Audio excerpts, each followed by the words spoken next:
के लिए भी चुनौतियां हैं और बनने के बाद उससे ज़्यादा चुनौतियां ग्राम प्रधान के लिए हो जाती हैं, क्योंकि पहाड़ का जो भौगोलिक क्षेत्रफल है वो काफ़ी कठिन, मतलब काफ़ी कठिनाई भरी जो ज़िंदगी है पहाड़ की कह सकते हैं। क्योंकि पहाड़ में शिक्षा, स्वास्थ्य, बिजली, पानी सभी चीज़ों को मतलब काफ़ी कठिनाई से पहाड़ में मिला है। तो पहाड़ में सबसे ज़्यादा लोग पलायन इसीलिए हो रहे हैं कि शिक्षा का स्तर और स्वास्थ्य का, क्योंकि रात को अगर कोई बीमार हो गया तो सड़कें इतनी हमारे NH नहीं है, नेशनल हाईवे नहीं है, क्योंकि सिंगल रोड है पहाड़ों में, तो उससे काफ़ी दिक्कतें आ सकती के लिए। जैसे एक देश के लिए एक अच्छे प्रधानमंत्री का होना बहुत जरूरी है, वैसे एक ग्राम सभा के लिए एक अच्छे लीडर का होना कितना जरूरी है?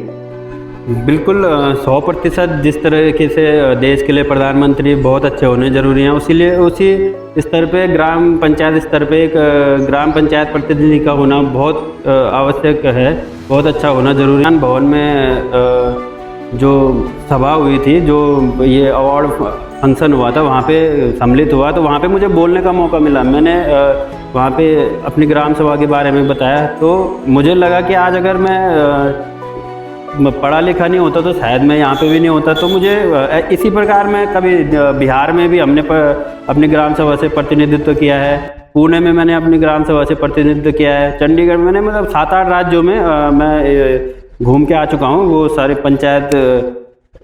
पंचायती राज विभाग के तरफ से मैं घूम के आ चुका हूँ। तो मुझे लगता है ये चीज़, मुझे लगा कि हाँ, मुझे पढ़ के फायदा हुआ है इस चीज़ का। और एक डिबेट हमेशा चल रही है, पंचायत चुनाव का माहौल चल रहा है उत्तराखंड में, तो आपकी तैयारी कैसे चल रही है? इस टाइम जो हमारी ग्राम पंचायत है ना, उसमें महिला सीट है, तो महिला आरक्षित सीट है। तो मैं पूर्व प्रधान हूँ इस टाइम, निवर्तमान प्रधान ग्राम पंचायत कोठार। तो इस बार मेरी वाइफ प्रधान पद के लिए उम्मीदवार हैं ग्राम सभा कोठार से, यमकेश्वर पौड़ी गढ़वाल से जी। तो जैसे जो भी ये ग्राम पंचायत चुनाव होते हैं, जिसको नहीं पता, ग्राम पंचायत चुनाव में कभी महिला सीट आती है, कभी पुरुष सीट आती है, जनरल सीट आती है, ये सरकार ने किस तरीके से ये चीज़ें बनाई है कि मतलब इस तरीके से लाभ क्या होता है और किस लिए बनाई गई है? आप कुछ इसके बारे में बताओगे? ये जैसे कि हमारा डिस्ट्रिक्ट पौड़ी डिस्ट्रिक्ट है, तो पौड़ी डिस्ट्रिक्ट में जैसे कि 1100 पंचायतें हैं लगभग। तो 1100 पंचायतों में फिक्स है कि इतनी सीटें महिला आरक्षित हैं, OBC आरक्षित हैं, या अनुसूचित जाति के लिए आरक्षित है, अनुसूचित जाति महिला के लिए, महिलाओं के लिए आरक्षित है। तो इसी प्रकार हमारी जो ग्राम पंचायत है, इस वर्ष जो ये इलेक्शन हो रहे हैं इस टाइम, वो महिला आरक्षित सीट है। तो इसमें हर जो 5 वर्ष के बाद ये चक्र का सिस्टम होता है इसमें, जैसे कि जनसंख्या के अनुसार इसको देखते हैं। जनसंख्या महिलाएं ज़्यादा हैं तो प्राथमिकता फर्स्ट चक्र में महिलाओं को मिलेगी, द्वितीय चक्र में फिर पुरुषों को मिलेगी, और सामान्य जो अनारक्षित सीट होती है उसमें कोई भी लड़ सकता है। तो फिर उसमें आगे आप देख सकते हैं जैसे अनुसूचित जाति के कितनी जनसंख्या है, उस हिसाब से आगे हर सीट के लिए वो आरक्षित होती है, और ये हर 5 साल में चेंज होता है। और आप प्रधान रह चुके हैं, तो प्रधान, एक ग्राम सभा का प्रधान होना, हमें ज़्यादातर विधायकों के चुनाव देखने को मिलते हैं, या जो मीडिया में, नेशनल मीडिया में जो चीज़ें आती हैं, पर भारत की आधी से ज़्यादा आबादी अभी भी गांव में रहती है। कहते हैं कि 60 से 70% लोग गांव में रहते हैं और 30% लोग ही शहर में रहते हैं। तो एक ग्राम प्रधान के लिए क्या क्या चैलेंजेस होते हैं जब वो ग्राम प्रधान बनता है, क्या क्या चुनौतियाँ आती हैं? बिल्कुल, ग्राम प्रधान बनने के लिए भी चुनौतियां हैं और बनने के बाद उससे ज़्यादा चुनौतियां ग्राम प्रधान के लिए हो जाती हैं, क्योंकि पहाड़ का जो भौगोलिक क्षेत्रफल है वो काफ़ी कठिन, मतलब काफ़ी कठिनाई भरी जो ज़िंदगी है पहाड़ की कह सकते हैं। क्योंकि पहाड़ में शिक्षा, स्वास्थ्य, बिजली, पानी सभी चीज़ों को मतलब काफ़ी कठिनाई से पहाड़ में मिला है। तो अब पहाड़ में जो स्थिति है, बिजली पर्याप्त, लगभग पहले से काफ़ी पर्याप्त रूप में मतलब गांव में उपलब्ध हो रही है। पेयजल की भी व्यवस्था धीरे धीरे सुधर रही है। लेकिन जो सबसे बड़ा जो हमारे लिए जो सबसे प्रधान के लिए जो सबसे बड़ा चैलेंज हो जाता है, जैसे कि पलायन रोकना सबसे कठिन, मतलब पहाड़ में मेरे हिसाब से पलायन काफ़ी कठिन माना गया है। पलायन रोकना एक टास्क बन गया है। तो पहाड़ में सबसे ज़्यादा लोग पलायन इसीलिए हो रहे हैं कि शिक्षा का स्तर और स्वास्थ्य का, क्योंकि रात को अगर कोई बीमार हो गया तो सड़कें इतनी हमारे NH नहीं है, नेशनल हाईवे नहीं है, क्योंकि सिंगल रोड है पहाड़ों में, तो उससे काफ़ी दिक्कतें आ सकती हैं। ये काफ़ी चैलेंजेस होते हैं प्रधान के लिए। और एक अच्छा लीडर होने का मतलब ग्राम प्रधान जैसे है या क्षेत्र पंचायत सदस्य हैं या जिला पंचायत सदस्य हैं, जी। एक ग्राम सभा के लिए कितना जरूरी होता है? अगर एक अच्छा लीडर वो चुन के भेजते हैं, या कभी कभी गांव में या गांव इवन बड़े लेवल के इलेक्शन में भी कभी कभी लोग हो जाता है कि मतलब जाति के रूप में उसमें नाम पे वोट दे देते हैं, या मतलब बहुत ही पैसे के उसमें आके इन्फ्लुएंस में आके वोट दे देते हैं। बट एक ग्राम सभा के लिए, जैसे एक देश के लिए एक अच्छे प्रधानमंत्री का होना बहुत जरूरी है, वैसे एक ग्राम सभा के लिए एक अच्छे लीडर का होना कितना जरूरी है? बिल्कुल 100% जिस तरीके से देश के लिए प्रधानमंत्री बहुत अच्छे होने जरूरी हैं, उसी स्तर पे ग्राम पंचायत स्तर पे एक ग्राम पंचायत प्रतिनिधि का होना बहुत आवश्यक है, बहुत अच्छा होना जरूरी है। ये जो हमारे जो इलेक्शन होते हैं, ये त्रिस्तरीय पंचायत इलेक्शन होते हैं जो पंचायत में होते हैं, जैसे कि क्षेत्र पंचायत हो गए और जिला पंचायत हो गए और प्रधान हो गए। एक व्यक्ति तीन पद के लिए वोट करता है।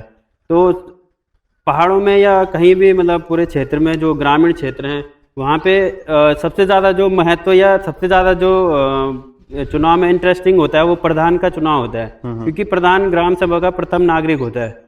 जिस तरीके से देश के लिए प्रधानमंत्री जी सर्वोच्च हैं, उसी तरीके से ग्राम पंचायत के लिए प्रधान भी एक सर्वोच्च पद माना गया है। तो इसलिए प्रधान के लिए काफ़ी कसमकस होती रहती है ग्राम सभा में।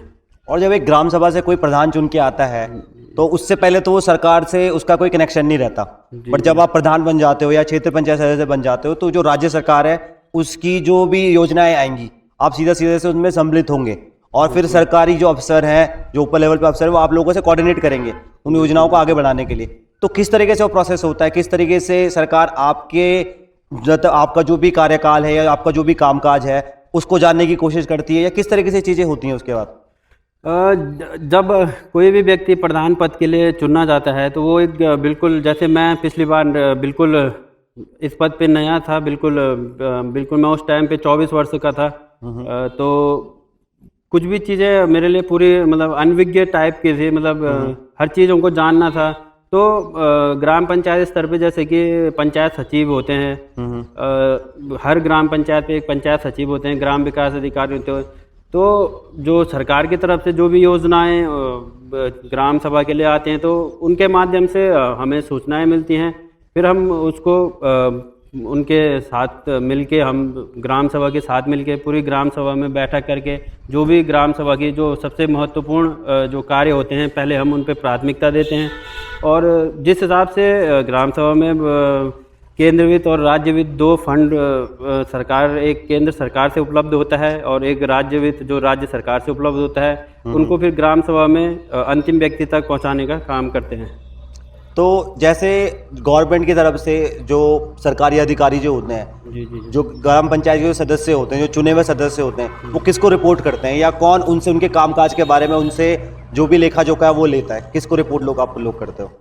नहीं, प्रधान एक अध्यक्ष है ग्राम सभा का, तो जो भी सरकार की योजनाएं के बारे में प्रधान जानकारी लेता है। प्रधान किसी को रिपोर्ट नहीं करते हैं। प्रधान तो एक ग्राम सभा का चुना हुआ प्रतिनिधि होता है, तो प्रधान किसी को रिपोर्ट मेरा मानना है कि नहीं करते हैं। तो जैसे जो डीएम होते हैं, जो एसडीएम होते हैं, या जो बीडीसी मेंबर्स होते हैं, जो जगह जगह पे होते हैं, तो वहाँ पे जैसे आप लोगों की मीटिंग होती है, तो गवर्नमेंट की तरफ से कोई अधिकारी होता है जो आपके कामों को, जो आपने लोगों ने काम करा है, या किसी पर्टिकुलर चीज़ पे आप लोगों ने मान के चलो एक योजना आई है और आपने उसमें 100 लोगों को रोजगार भी दिया और वो चीज़ भी करवाई आपने, तो किस तरीके से कोई होता है गवर्नमेंट की तरफ से? पंचायत स्तरों पे, जैसे कि मैं आपको सीधे, जैसे कि हमारा जो केंद्र सरकार में होता है कि संसद लेवल पे एक सांसदों की जो सदन बैठता है, उसी स्तर से फिर हमारे राज्य स्तर पे जो विधानसभा सदन बैठता है, उसी स्तर से ग्राम सभा में विकास खंड में बीडीसी या जो बीडीसी बैठक होती है, उसमें ग्राम सभा के पूरे, जैसे कि विकास खंड के समस्त क्षेत्र पंचायत सदस्य, जिला पंचायत सदस्य और ग्राम प्रधानों को सभी विभागों के अधिकारियों के उपस्थिति में सवाल जवाब का मौका मिलता है, और जो कार्य नहीं हो पाते हैं उनके कार्यों को, प्रस्तावों को वहाँ पे रखते हैं। इस तरीके से विकास खंड स्तर पर जो कार्य होते हैं उनको सॉल्व किया जाता है। आपकी जो ग्राम सभा के लोग आपको देख रहे हैं, जी। एंड लोगों की गलतफहमियां होती हैं कुछ प्रधान को लेके, या इवन नॉट आपकी ग्राम सभा के, जो अदर ग्राम सभा के भी जो प्रधान होते हैं या जगह भारत में जितने भी पंचायत चुनाव होते हैं, जी जी जी। आप एक आध गलतफहमी बताओ जो लोगों को लगता है कि अरे प्रधान बन गया तो बस अब तो हो गया, क्या गलतफहमियां होती हैं?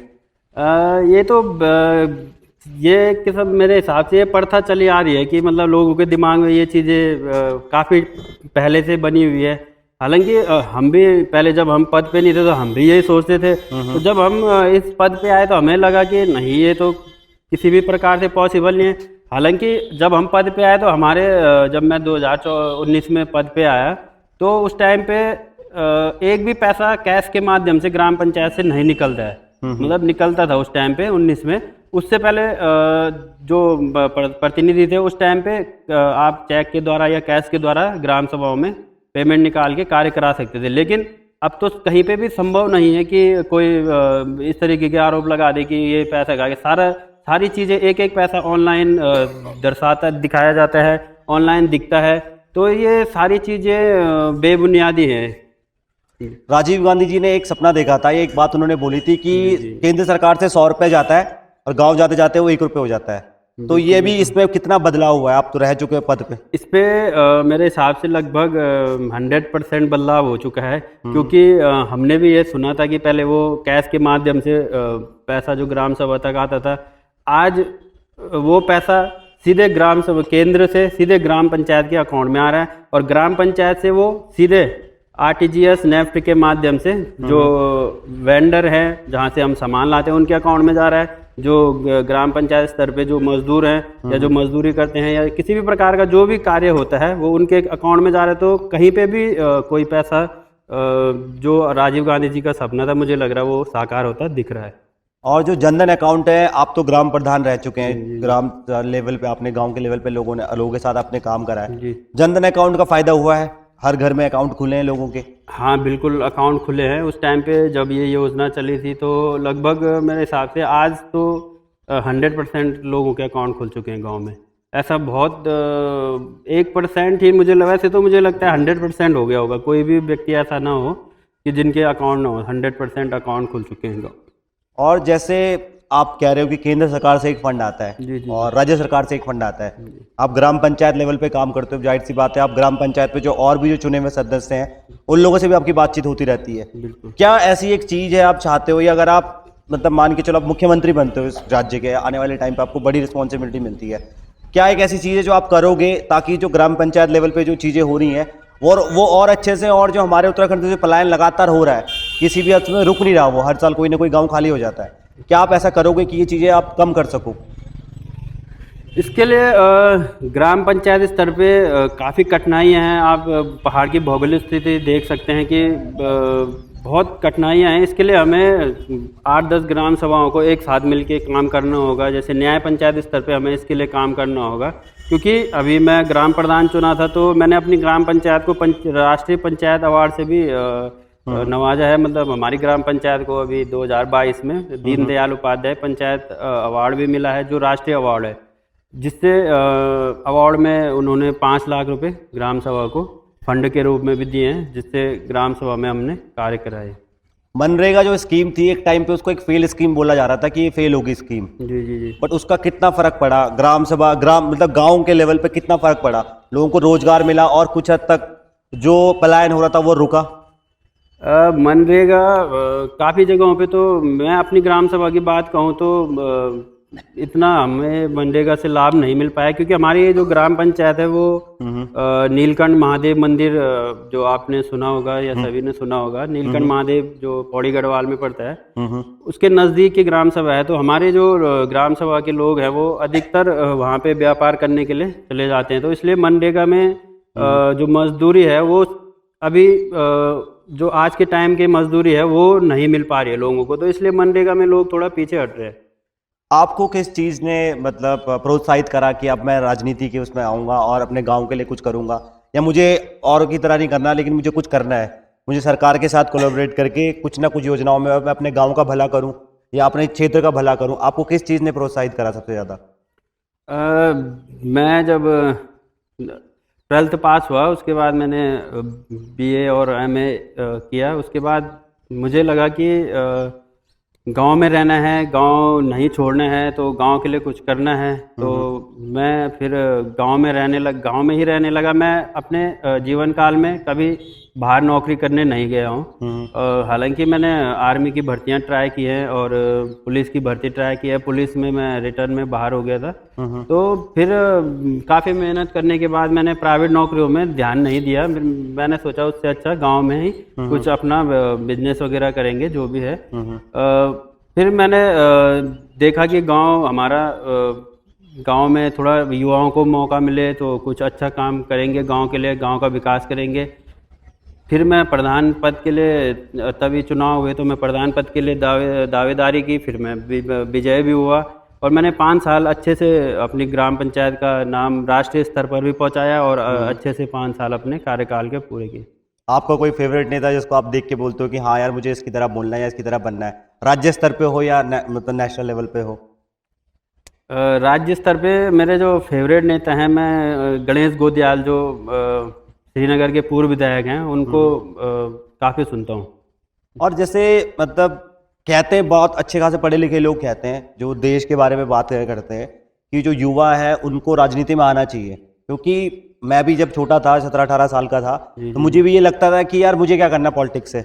लेकिन अभी मेरी कुछ दिन पहले मेरे एक दोस्त से डिस्कशन हो रही थी, अगर हम अभी पॉलिटिक्स के बारे में बात नहीं करेंगे आने वाले, क्योंकि अगर जिस सरकार को हम चुन के भेजते हैं, अगर मेरा एक वोट से कोई सांसद बन रहा है तो वो आगे जाके लोकसभा में उसकी सीट काउंट होगी। एंड अगर सरकार अगर गलत योजनाएं लाती है या उनके जो रिलेशन है दूसरे देशों के साथ वो खराब होते हैं, तो लास्ट में क्या होगा कि यहाँ पे रोजगार नहीं बनेगा देश में, मेरे पास ही पैसा नहीं होगा, या सड़कें जो हम देखते हैं शहरों में साफ नहीं होती, कचरा भरा रहता है, या बहुत सारी हॉस्पिटलों में दिक्कत होती है। तो मुझे भी लगा कि हाँ यार, जो 17-18 साल के लड़के हैं उनको अभी से इन चीज़ों के बारे में बात करनी चाहिए, ताकि अगर मैं कल को सरकार को कुछ क्वेश्चन पूछता हूँ कि मेरे लिए रोजगार क्यों नहीं है या रोड साफ क्यों नहीं है, बट मेरे को जब सवाल पूछना था, जब मुझे अवेयर रहना था चीज़ों के लिए, उस समय मैं कूल बन रहा था कि मुझे नहीं जानना। तो आप क्या मैसेज देना चाहते हो जो गाँव में लोग रहते हैं, जो ऐसी सोच रखते हैं कि नहीं यार राजनीति से मुझे क्या लेन देना, कितना जरूरी होता है ये सब चीज़ें करना? ये मेरे हिसाब से काफ़ी ज़रूरी है, क्योंकि देश में लोकतंत्र है, तो लोकतंत्र को मजबूत करना हर एक ग्रामीण की जिम्मेदारी है। तो हमारी भी जिम्मेदारी बनती है और हर एक युवा की जिम्मेदारी बनती है कि हमें लोकतंत्र को मजबूत करना है। क्योंकि अगर हर एक युवा इस प्रकार की सोच रखेगा तो लोकतंत्र हमारे खतरे में आ सकता है, और एक दिन फिर कोई भी इस प्रकार से गाँव में अच्छी सोच नहीं रख पाएगा और लोकतंत्र खत्म हो जाएगा इस तरीके से। आपकी जो वाइफ हैं वो भी अभी अपकमिंग जो इलेक्शंस हैं उनमें पार्टिसिपेट उन्होंने कर रखा है। मैं आपको ये नहीं पूछूंगा कि आप क्या करेंगे, वो ऑलरेडी आप अपना कैंपेन चला रहे होंगे। जी। और लोग, आप प्रधान रह चुके हो, लोगों को आपके काम के बारे में बताया। अगर आप एज ए वोटर किसी प्रधान को देखते हो या आपको किसी को वोट देनी है, आप उसमें क्या क्वालिटी देखोगे कि ये इंसान अच्छा है, मैं इसको वोट दूंगा? क्या रीजन हो सकते हैं किसी को वोट देने के? देखिए, पहले क्या होते थे कि ग्राम प्रधान में शिक्षा का स्तर नहीं देखा जाता था, या किसी भी पद के लिए शिक्षा का स्तर नहीं देखा जाता था। तो आज सारा कुछ, अभी जैसे हम चर्चा कर ही रहे थे कि ऑनलाइन हो गया सारा कुछ, एक एक पैसा ऑनलाइन दिख जाता है। तो इसके लिए सबसे ज़रूरी है शिक्षा।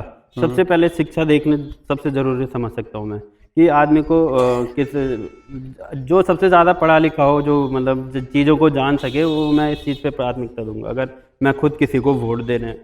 आप बहुत सी मीटिंग्स में गए होंगे, गवर्नमेंट ऑफिसर जहाँ पे रहे होंगे, पंचायत सदस्य रहे होंगे, कभी आपने ऐसा देखा कि चलो कोई पुराना आदमी है, उस वजह से गांव ने उसको जितवा के प्रधान बना दिया या क्षेत्र पंचायत सदस्य बना दिया, बट उसकी वो लेवल की एजुकेशन नहीं है, तो उस तरीके से वो सरकारी ऑफिसरों से सवाल नहीं पूछ पाएगा?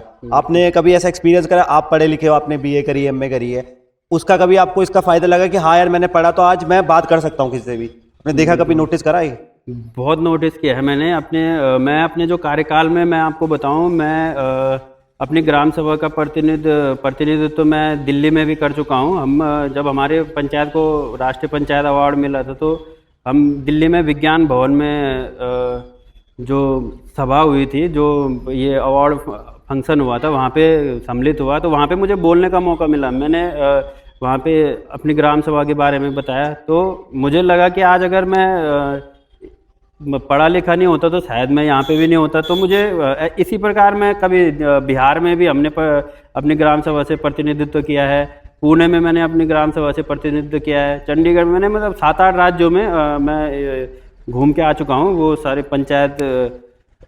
पंचायती राज विभाग के तरफ से मैं घूम के आ चुका हूँ, तो मुझे लगता है ये चीज़, मुझे लगा कि हाँ मुझे पढ़ के फ़ायदा हुआ है इस चीज़ का।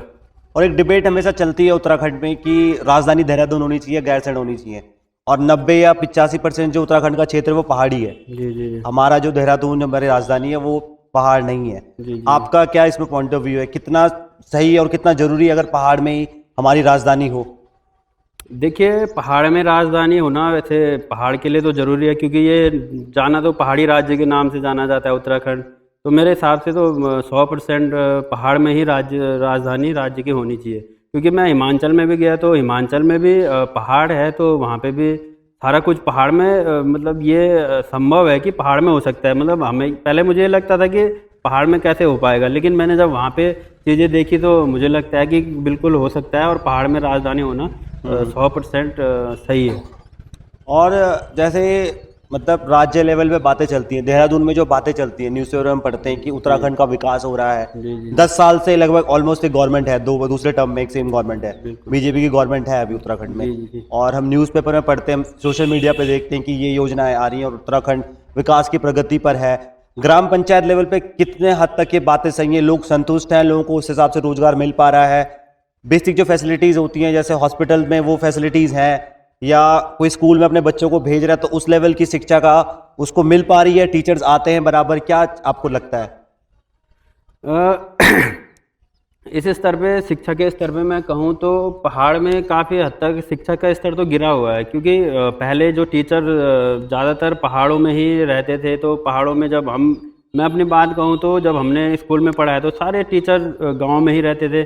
और क्या होता था कि बच्चों को ट्यूशन पढ़ना हो तो उन्हीं टीचरों से शाम को घर में उनके कमरों में जाके या जहाँ पे वो रह रहे हैं ट्यूशन पढ़ते थे। तो उससे शिक्षा का स्तर बढ़ा था उस टाइम पे, अच्छा था। क्योंकि आप लगा लो कि हमारे पौड़ी से ही एक से एक अफसर और यूपी के मुख्यमंत्री जी हमारे पौड़ी से हैं। तो मतलब ये है कि पहले से स्तर तो पहाड़ में काफ़ी गिरा हुआ है शिक्षा का। तो लोग इस चीज़ को देखते हैं, लेकिन अब आजकल हर कोई चाहता है कि हमारा बच्चा अच्छे स्कूल में पढ़े। तो इस हिसाब से पलायन काफ़ी ज़्यादा मात्रा में हो रहा है शिक्षा के स्तर पे। शिक्षा उस हिसाब से नहीं जी, मिल जी, पाती। बिल्कुल। तो सरकारी स्कूल्स हैं और टीचर भी पढ़े लिखे आते हैं, सैलरी भी उनको काफ़ी अच्छी खासी मिलती है। क्या आपको लगता है कि क्या चीज़ें अगर सरकार छोटे मोटे चेंजेस ला दे तो शिक्षा का स्तर बढ़े? और एक इंसान को शिक्षा स्वास्थ्य के अलावा क्या चाहिए? सबसे पहले तो शिक्षा और स्वास्थ्य चाहिए। बिल्कुल, एक इंसान को अगर पहाड़ में रहना है तो शिक्षा स्वास्थ्य बहुत ज़रूरी है। एक डायलॉग मैं पढ़ता हूँ, एक मैंने कहीं पे पढ़ा था, सड़क तू तब आई गांव जब सारा गांव शहर जा चुका था। बिल्कुल सड़क तो आ चुकी है, बिल्कुल। अब जो शहर जा चुके हैं उनको कैसे बुलाएं? क्या ऑप्शंस हैं उनके पास यहाँ पे वो अपने रोजगार क्रिएट कर सकें? या जैसे हमारा पौड़ी जिला है, यहाँ पे हम हर बारी रिपोर्ट पढ़ते हैं, यहाँ सबसे ज्यादा पलायन होता है, कैसे उसको रिवर्स माइग्रेशन कर सकें? हम क्या क्या कर सकते हैं? सरकार क्या क्या ग्राम सभा में जो अधिकारी हैं, जो ग्राम सभा में जो चुने हुए सदस्य आते हैं, उनसे कोऑर्डिनेशन करके क्या क्या चीजें ऐसे करें कि लोग वापस आए, और वापस आए तो कुछ करें, यहाँ पे खाली ना बैठे?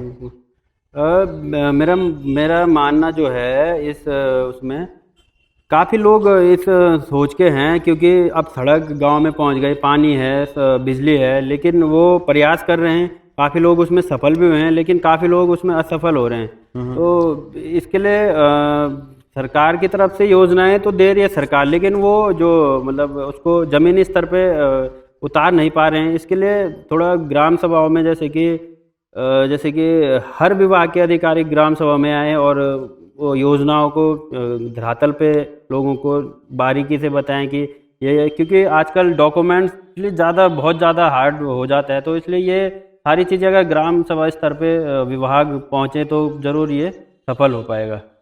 और पहाड़ों में जैसे बहुत दूर दूर हॉस्पिटल होते हैं, एयर एम्बुलेंस की सुविधाएं हैं, गवर्नमेंट ने बोलती है, गवर्नमेंट है। जी जी जी। ये धरातल लेवल पे कितनी सच्चाई है? एयर एम्बुलेंस पहुंचती है उतने टाइम पे जितने टाइम पे 108 पहुंच जाती है? देखो, मैं अपने क्षेत्र की बात कहूँ तो भगवान की कृपा से अभी यहाँ पे इतनी बड़ी दुर्घटना हुई नहीं है, तो ना आगे हो, प्रभु की कृपा रहे। तो जो हम देखते हैं कि एयर एम्बुलेंस पहुँच तो रही है। अभी जैसे कोई घटना हुई थी यहाँ पे रुद्रप्रयाग में, तो वहाँ पे मैंने जो सोशल मीडिया के माध्यम से देखा था, तो ये तो हो रहा है, ये तो चल रहा है। और 108 कितनी सफल हुई है उत्तराखंड में? नहीं, 108 बढ़िया सफल हुई है, और समय पे 108 से काफ़ी लोगों को मदद मिल रहा है। और जैसे पटवारी क्षेत्र आता है पहाड़ों में और कुछ पुलिस थाने होते हैं, तो आप क्या कहते हैं, पटवारी जो व्यवस्था अंग्रेजों के टाइम से बनी आ रही है, जारी रहनी चाहिए, ये जरूरी है कि नहीं, अब सारा कुछ पुलिस के कंट्रोल में ही आ जाना चाहिए? इसमें कुछ आपको क्या लगता है? नहीं, पटवारी क्षेत्र पहले सरकार के पास इतने संसाधन नहीं थे, तो उस हिसाब से पहाड़ी क्षेत्रों को राजस्व जो उप निरीक्षक होते हैं, राजस्व निरीक्षक होते हैं, उनके हवाले होते थे। लेकिन अब धीरे धीरे सरकार सक्षम हो रही है, उत्तराखंड सरकार, तो काफ़ी पहाड़ी एरिया हैं जो हमारा यमकेश्वर ब्लॉक है, वो खुद अब पुलिस उस विभाग के अंडर आ चुका है। हमारी ऑडियंस सोच रही होगी हम इतना सीरियस डिस्कशन कर रहे हैं, बट आपने मुझे बोला आपके पास बहुत कम टाइम है क्योंकि आपका कैंपेन चल रहे हैं, जी जी इलेक्शन सर पे हैं, तो बट मैं कोशिश कर रहा हूँ कि जो अगर दिल्ली में रह रहा है काफ़ी सालों से, गांव के इलेक्शन के बारे में उसकी कुछ अगर रुचि है या वो देख रहा होगा सोशल मीडिया पे पोस्ट आ रही हैं, तो उसको पता चले कि गांव के लेवल पे क्या क्या चीज़ें होती है और क्या क्या चैलेंजेस होते हैं प्रधान के लिए। और सोशल मीडिया आप जैसे देख रहे हो, सोशल मीडिया से क्या फ़र्क आया ग्राम पंचायत के चुनाव में? नहीं, ग्राम पंचायत स्तर पे सोशल मीडिया के काफ़ी फ़र्क पड़े हैं, क्योंकि जो लोग रोज़गार के लिए बाहर दिल्ली, देहरादून या कहीं भी जा रखे हैं, तो वो उनको ग्राम सभाओं में क्या होता है कि व्हाट्सएप ग्रुप बने हुए हैं, तो उनको लोग व्हाट्सएप ग्रुप के माध्यम से उनको अच्छी जानकारी मिल जाती है ग्राम सभा के बारे में, कैसे क्या क्या चुनाव में हो रहा है या क्या क्या डेवलपमेंट ग्राम सभा में हो रहा है, क्या क्या चीज़ें एक्टिविटी हो रही है। तो सोशल मीडिया से उन लोगों को सारी चीज़ें उपलब्ध हो जाती हैं, मतलब सूचनाएं मिल जाती हैं। और जो बरसाती नेता निकले हैं उनके बारे में क्या कहना चाहेंगे आप? बरसाती नेता भी निकलते रहते हैं, बरसाती नेताओं को भी शुभकामनाएं। ज़्यादा कुछ नहीं कहूँगा। आपकी ग्राम सभा में है कुछ, आपके आसपास की ग्राम सभाओं में देखिए आपने, चुनाव के टाइम में निकल गए, फिर अपने काम में बिजी हो जाते हैं, शहरों में चले जाते हैं? बिल्कुल निकलते हैं। हमारी ग्राम सभा में अभी ऐसा कुछ ज़्यादा है नहीं कि बाहर से आके चुनाव लड़ें। अभी लगभग जो भी प्रतिनिधि चुनाव लड़ रहे हैं वो मुझे लगता है कि गांव में ही हैं। हाँ, अन्य ग्राम सभाओं में मैंने देखा है कि वो कोई ऋषिकेश या ग्राम और शहरी क्षेत्रों में जो वोट करके आए, वो अब ग्रामीण क्षेत्रों में भी चाह रहे हैं कि हम चुनाव लड़ें। तो ये सरकार ने इस पर रोक लगाई है शायद, तो ये सही भी नहीं है। 2-3 लास्ट क्वेश्चन पूछूंगा, ज़्यादा आपका टाइम नहीं लूंगा, मुझे पता आप बिजी हैं इस टाइम पे। एक 2-3 अपने कल्चर से रिलेटेड सवाल पूछूंगा। कोई उत्तराखंड का है, मम्मी पापा चले गए थे बहुत दूर, शहर में चले गए थे, मुंबई बस गए, दिल्ली बस गए, ठीक है, एंड अब हम वो लोग वीडियोस में देखते हैं पहाड़ों की शादियाँ, ग्राम प्रधान आप रह चुके हैं, गांव में किस तरीके से शादी का आयोजन होता है? शहर में तो देखते हैं हमने केटरिंग वाले को पैसे दे दिए और केटरिंग वाले ने पैसे दे के सब कुछ स्टार्ट कर दिया। गांव में अभी भी किस उस तरीके से शादी होती है, किस तरीके से होती है, बताओ थोड़ा। गांव में जो शादियां होती हैं, देखो ग्राम सभाओं में क्या होता है कि गांव में लोगों ने बर्तन खुद के रखे होते हैं, गांव के सामूहिक जो होते हैं, जो टेंट वगैरह होते हैं, कुर्सियां होती हैं, ये सारी चीज़ें गांव में होती हैं। केवल गांव में बाहर से राशन लाना होता है, बाकी सारी सुविधाएं, जो मूलभूत सुविधाएं, वो गांव में लोगों ने सामूहिक रूप से किए होते हैं। जैसे कि खाना खिलाना हो तो ज़मीन में बिठा के चटाई बिछा के खिलवा देते हैं। बनाने के लिए गांव के हर एक परिवार से लोग आते हैं और खाना बना देते हैं। महिलाएं रोटी बना देती हैं। इस तरीके से जो पूरा कैटरिंग का काम है वो पूरा इस तरीके से गांव आपस में मिलके कर लेते हैं। तो शादी शहर के मुकाबले 50% में गांव में हो जाती है खर्चे में। और अब आपके इलाके के बारे में पूछूंगा। 2 मंदिर यहाँ पे फेमस हैं, माता भुवनेश्वरी का और भगवान शंकर का। बिल्कुल। इसकी यहाँ के लोगों को तो पता है, बहुत सारे लोगों को पता है, अभी सावन में स्टार्ट होने वाले हैं। कितना अहम है आप सब लोगों के लिए मंदिर, और कितनी मतलब महत्वता है इस इलाके के लोगों के लिए इस चीज़ की, क्या कहानी है, पहले आप मुझे बताओ इन दोनों मंदिरों के बारे में। देखो, हम जब से मैं देख रहा हूँ तो नीलकंठ महादेव में काफ़ी अच्छी खासी भीड़, सिद्धपीठ मंदिर है तो धीरे धीरे भीड़ बढ़ती जा रही है।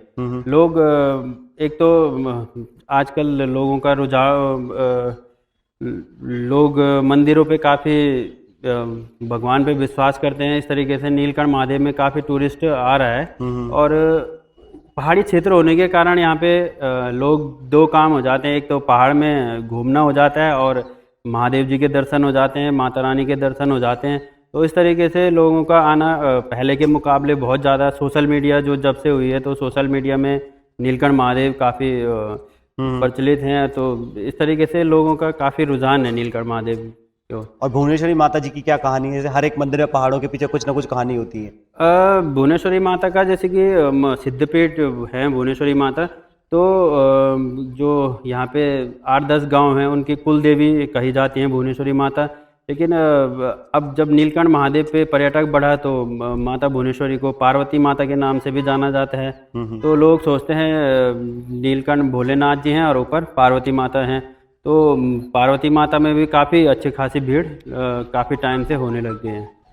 So thank you so much भैया, आपने अपना कीमती टाइम दिया। धन्यवाद। एंड हमने कोशिश करी, मेरे जो दर्शक देख रहे हैं, मैंने कोशिश करी है कि बेसिक जो इन्फॉर्मेशन है ग्राम सभा चुनाव के बारे में मैं लोगों को बता सकूं। और एक ये आजकल के हमारे उत्तराखंड, मैं उत्तराखंड से हूं खुद पर्सनली, तो मैं चाहता हूं जो उत्तराखंड की हमारी जो ऑडियंस है ताकि लोगों को तक पहुंचे। और आपने बहुत सारी चीज़ें बताई कि किस तरीके से प्रोसेस होती है सारी चीज़ें, और आपको बहुत बहुत अग्रिम शुभकामनाएं और आपको बधाई देता हूँ। आप जल्दी जो भी आपके जो भी अब चीज़ें आप कर रहे हैं उनमें आप सक्सेसफुल हों और इस तरीके से आप क्षेत्र के बारे में सोचते रहें। तो बहुत बहुत धन्यवाद आपका।